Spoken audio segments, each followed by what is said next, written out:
Bangladesh football federation Bafufe অনুমোদিত Madarbari শোভনিয়া football একাডেমির ব্যবস্থাপনায় মাদারবাড়িতে গরিব অসহায় দুস্থ ক্যান্সার আক্রান্ত ৫ জন রোগীকে আর্থিক সহায়তার নগদ অর্থ প্রদান করা হয়েছে। বৃহস্পতিবার রাতে মাদারবাড়ি শোভনিয়া ফুটবল একাডেমি কার্যালয়ে একাডেমির সভাপতি বিপ্লব দেব পার্থের সভাপতিত্বে পরিচালক নূর জাহেদ বাবলুর সঞ্চালনায় প্রধান অতিথি হিসেবে উপস্থিত ছিলেন বিএনপির আন্তর্জাতিক বিষয়ক উপকমিটির সদস্য ইসরাফিল খসরু বলেন, ক্যান্সারের চিকিৎসা অত্যন্ত ব্যয়বহুল। অনেক দরিদ্র পরিবার মাঝপথেই চিকিৎসা বন্ধ করে দিতে বাধ্য হয়। আমরা কেবল আর্থিক সহায়তা নয়, ভবিষ্যতে মানসিক ও শিক্ষাগত উন্নয়ন এবং সচেতনতা বৃদ্ধিতেও কাজ করব। প্রথমে ধন্যবাদ জানাই মাদারবাড়ি শোভনিয়া ফুটবল একাডেমিকে আমাকে আজকে এখানে আমন্ত্রণ করার জন্য, এবং তাদেরকে ধন্যবাদ জানাই এমন একটা উদ্যোগ নেওয়ার জন্য। কারণ একটা ক্রীড়া সংগঠনের কাজ কিন্তু খালি খেলাধুলা না, সেটা হতে পারে না। একটা ক্রীড়া সংগঠনের কাজ কি, একটা সমাজকে, যে সমাজে যে থাকে, যে পাড়ায় যে সংগঠনটা আছে, ওই পাড়াটাকে উন্নত করা।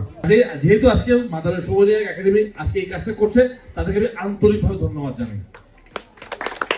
আপনারা সকলে জানেন ক্যান্সার দুরারোগ্য ব্যাধি, এবং এই যে পরিবারে একজনের ক্যান্সার হয়, সেই পরিবার কিন্তু বিভিন্ন ভাবে আক্রান্ত হয়।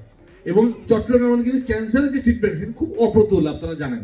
কাজে একটা কথা বলি, আমার নিজের কি চিন্তা ভাবনা আছে, ভবিষ্যতে যদি সুযোগ হয় চট্টগ্রামে একটা স্পেশালিস্ট ক্যান্সার হাসপাতাল যদি করা যায়, এরকম চিন্তা ভাবনা আমাদের আছে, যেখানে বাংলাদেশ চিটগাঁওয়ের মানুষ ক্যান্সারের ট্রিটমেন্টের জন্য একটু সাশ্রয়ী মূল্যে পায়।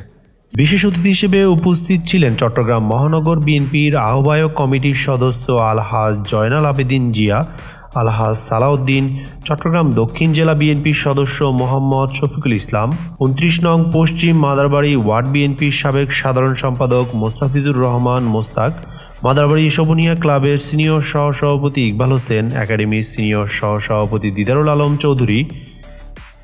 ওনার পিতার পরিচয়ে না, নিজের পরিচয়ে উনি কিন্তু একজন দক্ষ ক্রীড়া সংগঠক হিসেবে কিন্তু সারা দেশে পরিচিতি পেয়েছেন ইতিমধ্যে। আপনারা জানেন যে ওনার সফলতা কিন্তু উনি যে জিয়া ফুটবল টুর্নামেন্ট, আগের যে কোনো ফুটবল টুর্নামেন্টে আপনার দর্শক ২০০-৩০০ হতো না। উনার যে দক্ষতা, উনার কর্মদক্ষতার কারণে এই জিয়া ফুটবল টুর্নামেন্টে মানে হাজার হাজার মানুষ হয়েছে, সেটি কিন্তু ওনার কারণ।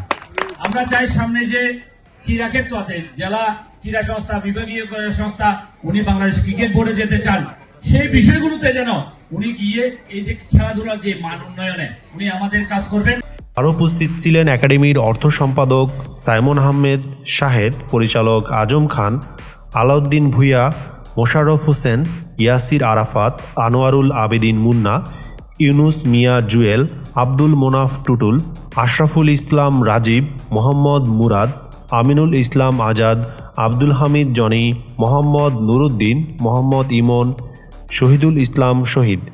রাজনীতিবিদদের মধ্যে উপস্থিত ছিলেন ২৯ নং পশ্চিম মাদারবাড়ি ওয়ার্ড বিএনপি নেতা মোহাম্মদ শাহজাহান, ৩০ নং পূর্ব মাদারবাড়ি ওয়ার্ড বিএনপির যুগ্ম আহ্বায়ক জাহিদ, সালাউদ্দিন জুয়েল, চট্টগ্রাম মহানগর যুবদল নেতা রাজিবুল হাসান রানা, সদরঘাট থানা যুবদলের সাবেক সিনিয়র যুগ্ম আহ্বায়ক নূর খান, সাবেক সদস্য সচিব মোহাম্মদ রাশেদ, চট্টগ্রাম মহানগর ছাত্রদলের যুগ্ম আহ্বায়ক নূর জাফর রাহুল, সদরঘাট থানা স্বেচ্ছাসেবক দলের সদস্য মোহাম্মদ মমিন, চট্টগ্রাম মহানগর কৃষক দল নেতা মোহাম্মদ বাপ্পি, সদরঘাট থানা কৃষক দলের আহ্বায়ক মোহাম্মদ জুয়েল, সিনিয়র যুগ্ম আহ্বায়ক সিজ্জাদ হোসেন সাব্বির, ২৯ নং ওয়ার্ড স্বেচ্ছাসেবক দলের সদস্য সচিব ফয়েজ আহমেদ বাপ্পি, যুবদল নেতা মোহাম্মদ জিলানি, ইব্রাহিম, আশাক, মাহমুদ হাসান, শ্রমিক দল নেতা মোহাম্মদ সিরাজ, ছাত্রদলের এহসান হাবিব, সাইমন আহমেদ তোহা সহ আরও অনেকে।